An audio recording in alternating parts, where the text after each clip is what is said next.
Welcome back to more FPL content. This will be the update transfer tips for Game Week 4. We are approaching that Saturday deadline and the international break will soon be over, but unfortunately we've got a couple more on the horizon. But Jack Grealish is still the most transferred in player at this point of the game week, almost 1 million transfers in. He is very popular this week. I discussed him in the previous edition, so be sure to check that out. The likes of Semenyo, Enzo Fernandez, Isak, and Joao Pedro complete the top 5. And towards the end of this podcast, I'll be showing the most transferred out players as well. But throughout this podcast, I'll be discussing 11 players to buy, hold, sell, and skip with a 1-week punt this time round. Drop a like if you enjoy the content. Subscribe to my channel. We recently hit 35,000 and it's all thanks to your support. We're now going to push on towards 36,000 and the next big goal, so to speak, will be 40,000 subscribers. So thank you very much as always and stay tuned for more UCL fantasy and FPL content throughout the international break and also once we return in a couple of days' time. Be sure to check all the links in the description below for my Patreon and the championships, further links to my videos, amongst many other perks. The Discord server, FPL League and Spotify can also be found in the description. Without further ado, let's jump straight into it. Despite his team losing 2 games already this season, Erling Haaland has scored 3 goals so far in this Premier League campaign with 13 shots inside the box, 24 FPL points, and he got maximum bonus against Brighton in that 2-1 defeat, and all his stats are incredible. The XG is 3.88, so that's very sustainable, and he's also underperformed a little bit, so I think Erling Haaland has even more goals in his locker, and he's a great triple captaincy option in Game Week 6, facing Burnley at home. I would rank that higher than Salah this week, facing Burnley away, because Mohamed Salah only has 1 goal and 2 assists against the Clarets throughout his career, across 10 appearances as well, whilst Erling Haaland has scored hat-tricks against them before. He's also got 6 big chances, 1 big chance created, and a key pass. The expected assist isn't great at 0.3, but you're signing Erling Haaland for the goals potential, the capabilities of multiple hat-tricks and braces, so I think Erling Haaland is still a great purchase right now, despite facing Arsenal away in Game Week 5. You've also got Man United this week, and that could rival Salah for the captaincy very easily. He might even be number 1 over the Egyptian, and you've also got Brentford away in Game Week 7, where I think Erling Haaland would be near the top, and the same goes for Game Week 8 against Everton at home. So I think Erling Haaland is by far the best Man City asset, and in terms of overall FPL players, he would still be in that top 2 or 3 category, and at this moment in time, he might be number 1 over the likes of Salah and Cole Palmer. Another forward you can buy is Jean-Philippe Mateta, who only costs 7.5 million. I wouldn't recommend selling Chris Wood to Mateta, despite the fact that the upside is certainly there for Game Week 4. But if you look at the next 3 to 4 game weeks overall, I still think it's worth keeping Chris Wood, as highlighted in my previous Transfer Tips podcast. But the next 2 fixtures look incredible for Jean-Philippe Mateta, facing Sunderland at home and West Ham away. He has a captaincy option in both game weeks, but particularly for Game Week 4. He's only got 1 goal this season, which was from the penalty spot against Aston Villa, and only 8 FPL points overall with 2 big chances. I think the standout Crystal Palace attacker was Ismaila Sarr before that injury, but it looks like he's going to be out for 3 to 4 weeks. So I think Mateta now becomes the clear number 1 Eagles attacker, and we could see a completely different forward line for Crystal Palace. Now his stats overall aren't particularly great. Only 6 shots, 4 on target, 3 shots inside the box, and the XG is 1.24, and the only stat where he betters Erling Haaland is with the XA, the expected assist, at 0.33, and as you can see, he's had 2 big chances so far this season. Ismaila Sarr, for example, had 3 throughout the entire campaign, and there are no big chance created and no key passes. But I think Mateta will be very solid throughout the season. He also scored a crucial goal in the Europa Conference League qualifier against Fredrikstad, and Mateta will be very important for Crystal Palace moving forwards. He also scored in that Community Shield final against Liverpool from the penalty spot. And with the departure of Eze, there is no one to kind of share those penalties as we saw last season. So he's the clear standout there when it comes to those penalties. And overall, Mateta will be one of the best forwards over the next 5 game weeks. Many FPL managers have been asking me about Enzo Fernandez, should I buy him in? And he has been incredible over the past 2 game weeks, getting a goal and an assist in both London derbies against West Ham and Fulham respectively. He also took a penalty in Cole Palmer's absence, so that means Enzo is 2nd in the pecking order, and I thought it would be the Brazilian instead, but Enzo Fernandez will be pretty decent when it comes to goals and assists combined, and I'll be honest, in terms of midfielders at this price point, I'm not particularly impressed so far. If you can stretch to a Semenyo, that'll be my recommendation in the long term, but apart from that, Kudus doesn't look like scoring at this moment in time. And you've also got the likes of Matoma, who's got a brilliant record against Bournemouth with 4 goals in 5 matches, and he faces them next. But apart from that, I'm really struggling to find these names. Ismail Assar would have been one of the standouts, but of course that injury has changed things. So Enzo Fernandez could be a nice little entry point into that Chelsea attack, especially if you're looking to go without Cole Palmer for the next couple of weeks. But bear in mind, if you've got one of Sanchez or Cucurella, Joao Pedro, and Cole Palmer, things will be very tight in order to buy Enzo Fernandez and also Mark Guiu. So if you do have 4 Chelsea players, you will have to be forced to sell one of them in terms of making your next transfer, and it will be a little bit difficult in some cases to buy Enzo Fernandez in your FPL teams. But if you've got that Chelsea spot available and you're looking for a midfielder at this price point, you can't go wrong with Enzo Fernandez. The same goes for Moises Caicedo. He will get fewer goal contributions than the Argentine, but what the Ecuadorian will give you is ball recoveries or defensive contributions. So I think he's going to give you +2 points in a lot of these matches this season. He actually made 23 defensive actions in that local derby against Fulham. But in the case of Enzo Fernandez, he's got 2 goals and 2 assists so far this season. The XG is 1.82, which is massively inflated by the penalty, and 25 FPL points. He's also a nice differential with 9.8% ownership, but he's not the biggest differential you'll ever see, of course. Similar ownership figures to Jean-Philippe Mateta, and he's had 3 big chances this season, 1 big chance created, and 4 key passes, but only 2 shots on target, so that is quite unsustainable in my opinion. I think Enzo Fernandez is a decent purchase with some promising upcoming fixtures, nothing particularly impressive, facing Brentford and Man United away, then Brighton at home, followed by Liverpool at home, and then Nottingham Forest away. But I just think in the long run, Enzo Fernandez is a nice enabler in this position at a mid-price sort of option, and I think he'll be pretty good in the grand scheme of things. The first hold of this video is Victor Gyökeres, who has significant ownership at 24.7%. He scored a brace back in Gameweek 2 on his Premier League debut at home against Leeds United, but those away games against Man United and Liverpool were very underwhelming, and he definitely left a lot to be desired. But I also think there was a lack of service, and if you look at his stats this season, it goes to show how clinical he is, but he hasn't had the shot volume necessary to get those great numbers that he is certainly capable of. He can get a lot of braces and hat-tricks in the Premier League. Only 2 shots on target, but he has scored both of them, of course, against Leeds. 14 FPL points, but for those that free hitted or bought him in for Gameweek 2, they would have certainly been rewarded so far this season. But only 3 shots overall, 3 of them being inside the box. The XG is 1.28 and 2 big chances. So with Victor Gyökeres, he just needs more service from Arsenal and wants to get clicking in that attack, and Bukayo Saka returns. That will be massive, and there will be many different avenues in terms of creativity to provide those crosses into the box and also those intricate passes. And I think Victor Gyökeres, if you give him a bit of space, he's going to bury those chances, and that's what we need to see more of from Arsenal in the coming weeks. But there are some difficult fixtures. After Nottingham Forest at home, where I think Victor Gyökeres would be ranked quite highly for the captaincy, it's Man City and Newcastle, but I have to say the citizens in between could be fairly decent, and Gyökeres scored a hat-trick against them in the Champions League last season. Of course, 2 of them were from penalties, but that is also another string to his bow. He is now the undisputed penalty taker over Bukayo Saka and Martin Odegaard, and certain reports indicate over the international break that Saka could be back fairly soon, and I think Man City is being targeted, and the same goes for another Arsenal player I'll discuss in this video. But the fixture swing for Arsenal takes place in Gameweek 7. Now, the Gunners have struggled against West Ham at home over the years, and last season they lost 1-0, but I think that is still going to be a plum fixture, and many FPL managers will go for 2 or 3 Arsenal players from that point onwards. And if you're wildcarding around Gameweek 4, you might want to get in early on some Arsenal players, despite those difficult fixtures on paper against Man City and Newcastle in the interim. But I think Victor Gyökeres is worth holding, and you've got plenty of options in the forward line, but none that particularly stand out. I don't think, for example, Chris Wood is much better than Victor Gyökeres, even over the next 3 game weeks as a whole. The same goes for Jean-Philippe Mateta. So if you have the Swedish international, you hold on to him, and we'll see how he does later today on Monday, the 8th of September, for Sweden in his final game during the international break. Then he'll return to the Gunners, and I think he's well poised for a return against Nottingham Forest.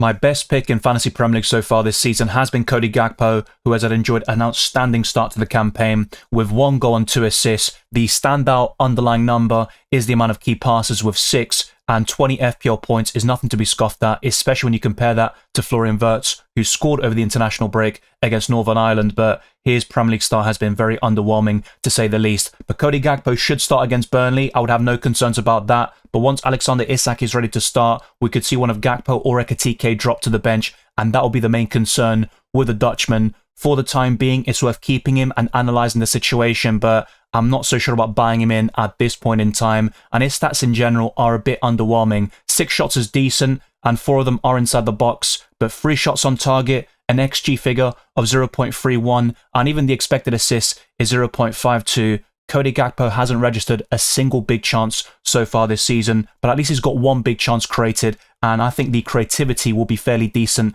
from the left winger. But Cody Gakpo is versatile. He can also play as a false 9 when needed, but that will be less apparent now with the signings of Ekitike and Alexander Isak. But just be very careful about that trio, because we could see one of them drop to the bench fairly soon. Don't even discount Florian Wirtz having a few cameos off the bench from time to time, but I think it's more likely that Gakpo will go to the bench than Florian Wirtz, despite their starts to the season. But don't be too concerned about that just yet. It's just something to bear in mind in the long term. So for those that have Cody Gakpo, enjoy the points so far. I think more are coming over the next 2 game weeks, but beyond game week 5, I think we could see some benchings for the Dutchman. Another international for the Netherlands is Reinders, who had a great start to this campaign facing Wolves with a goal and an assist, but it has died down very quickly. He was the most transferred in player going into game week 2, and he blanked against Tottenham Hotspur, and the same goes for the Brighton game that just went by. It is Man United next in that local derby, followed by Arsenal away, but afterwards Man City have some promising fixtures like Burnley at home and also Everton at home from game week 6 to 8, which I talked about with Erling Haaland at the beginning of this video. But Reinders' underlying stats aren't particularly great, to be honest, with an XGI figure of 0.55. So that combines the expected goals and the expected assists together, and no big chances for the Dutchman, no big chance created. 3 key passes is decent, especially for his price point at 5.7 million, and 5 shots overall isn't terrible, but only 1 shot on target, 2 shots inside the box, and the XG itself is 0.18. So I don't think they're sustainable at all, but it's only a 3 game sample size at this point in time, and I think Reinders was very impressive for AC Milan last season, scoring 10 goals in Serie A, and he also scored some crucial goals in the Champions League, and one of them was at the Bernabeu against Real Madrid. So I think Reinders is worth holding on to, but I certainly wouldn't be buying him in at this point in time. I think the best time to do so would be in game week 6 from game week 4 onwards, to be honest, because facing United and Arsenal, those could be some tight games, and maybe City won't score as many goals as we usually see them do, but I think Burnley at home would be a great opportunity to get that budget midfielder in. But the priority should be Erling Haaland, of course, for that Man City attack. I do recognise there's a massive difference in price, almost 10 million at this point, but I also think there is a lack of midfielders, especially at this price point. You will get some defensive contribution machines like Moises Caicedo, but that also can block you from other Chelsea attackers. Even Enzo Fernandez might be the best of the bunch right now. Ismail Assar is injured. Mohamed Kudus could score against West Ham, but in the grand scheme of things, I don't see him scoring too many goals for Tottenham Hotspur, and he only got 4 Premier League goals last season. So there is a shortage of standout midfielders at this moment in time. I think that'll become more apparent over the coming weeks. We'll start to learn more about the best players and clubs this season. Then we can identify the most promising fixtures in the long term, but I still think Burnley at home will be one of them, and Reinders could perform in game week 6.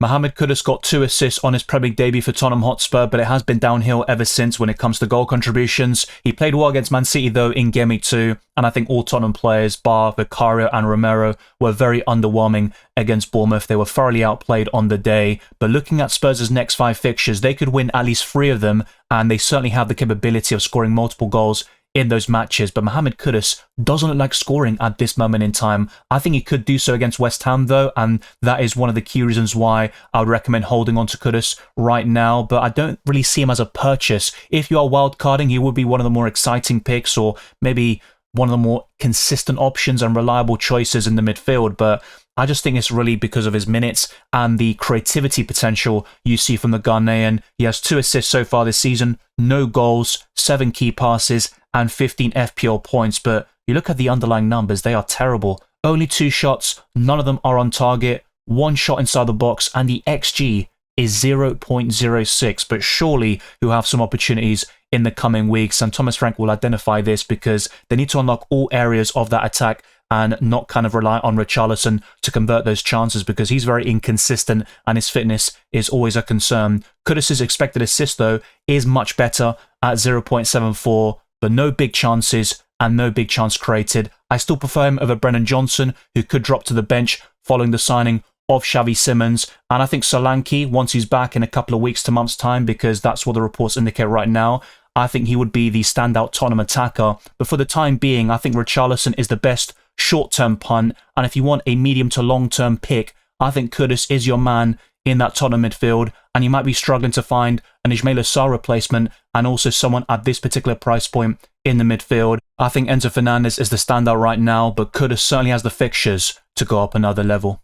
Over the weekend, reports indicated that William Saliba will miss 3 to 4 weeks worth of action due to that injury picked up in the warm-up against Liverpool, but he still tried to start that game, and after 4 minutes he had to come off. He made 3 defensive contributions in that time frame, and that takes his total for the entire season to 22. So compared to Gabriel, Calafiori and Timber, which is currently the first choice Arsenal defence, I think Saliba will get more defensive contributions than all of them. And yes, the goal and assist threat isn't going to be there. I think he's only got 0.01 expected assists, and that is pretty much it. No shots, no nothing really when it comes to attacking stats, but Saliba will give you clean sheet potential and DEFCON, so I think he is very enticing from that perspective. So you might be asking, why is he worth holding on to right now when he could miss 3 to 4 weeks? Because certain reports from the Monday indicate that Saliba could be back by Game Week 5 against Man City, and whilst I'm not that confident of an Arsenal clean sheet, they can still give you DEFCON in the case of Gabriel and William Saliba. You're not going to see that too often from these defenders compared to Lacroix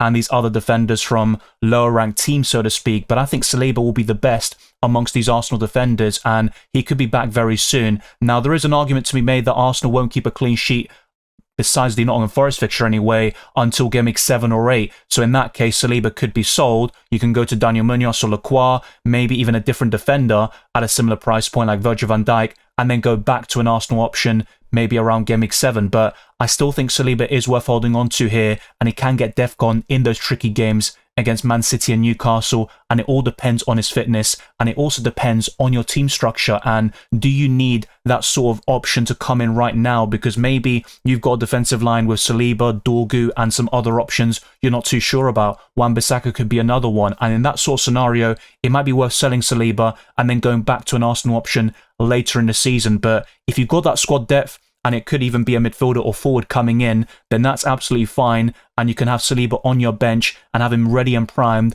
for that fixture swing for Arsenal around Game Week 7. But the reports from the last day or so are very positive, and it looks like Arsenal are trying to get Saliba back for Game Week 5. In the meantime, though, it will be Mosquera coming in, as he did at Anfield, and he was really impressive. I think he has been an absolute steal for 13 million from Valencia, and I think Arsenal don't need to rush William Saliba back anytime soon, even with these really difficult fixtures on the horizon. But at this moment in time, assuming you've got the squad depth necessary, I think William Saliba is a hold. Patrick Dorgu has been benched in consecutive games for club and country, and in that goalless draw against Scotland, he didn't feature whatsoever. And it all started really with that 45-minute cameo against Grimsby Town in the Carabao Cup, where Man United lost on penalties. Dorgu was subbed off at half-time and didn't play a single minute in the following Premier League game against Burnley, a 3-2 victory for Manchester United. So I think Dorgu is worth selling. I know he's only 4.5 million, and as discussed with Wan-Bissaka a couple of weeks ago, he might not be the biggest priority sell, but when you've got an option here that isn't even starting games and he's not getting the minutes for club and country, I think Dorgu is worth selling to another option at a similar price point, and you can go to one of Richards or Mark Gay from Crystal Palace, and they face Sunderland and West Ham over the next 2 game weeks, while Man United face Chelsea and Man City, with the Manchester derby being the first on the horizon. But Dorgu has no goals and assists, and of course he is a defender anyway. 1 yellow card in the Premier League so far this season, 3 FPL points, and he's had 2 shots, one of them which hit the post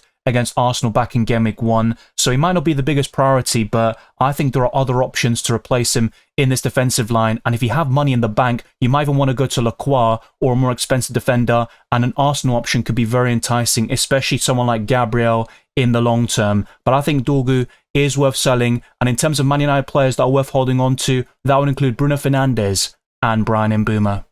In my recent wildcard videos, many people have been asking me about Vicario, and the fixtures are certainly there. He's the highest scoring goalkeeper so far this season with 21 points, but I don't think Spurs will keep that many clean sheets, which I talked about after the first two matches against Burnley and Man City. I thought there would be a downturn in the clean sheet output, and we saw that against Bournemouth. Obviously, it's only one game. We'll see if that ages like milk or like a fine wine, but facing West Ham and Brighton away up next, I don't think Spurs will keep a clean sheet in either match. Then it's Wolves at home. That's a possibility. Leeds away isn't really that improbable, to be fair, but over the next 5 game weeks, I think Spurs will keep one clean sheet, maybe even 2 at a push, but Vicario will go down in the pecking order when it comes to goalkeepers, and you've got the likes of Pedro Porro to cover that Tottenham defence, and he would offer better value at 5.6 million because of the goals and assist potential. He's on set pieces, and he can also get DEFCON, which was a bit controversial, of course, back in Gameweek 3. Van de Ven, if he can stay fit, at 4.6, also offers better value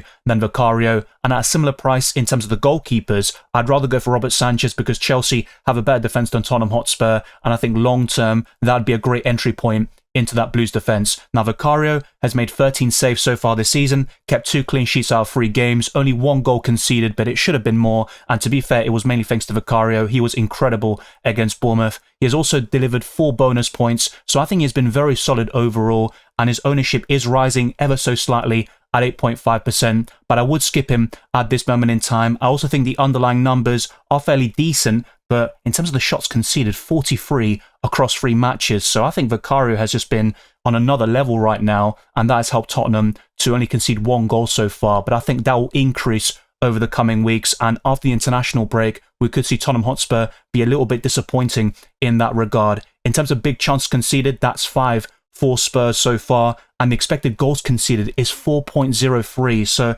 I think they have overperformed ever so slightly, and Vicario has obviously been the one to thank. But in the long term, I think with Spurs defenders, just go for Borro or Van de Ven, and don't go for Vicario as your long-term goalkeeper.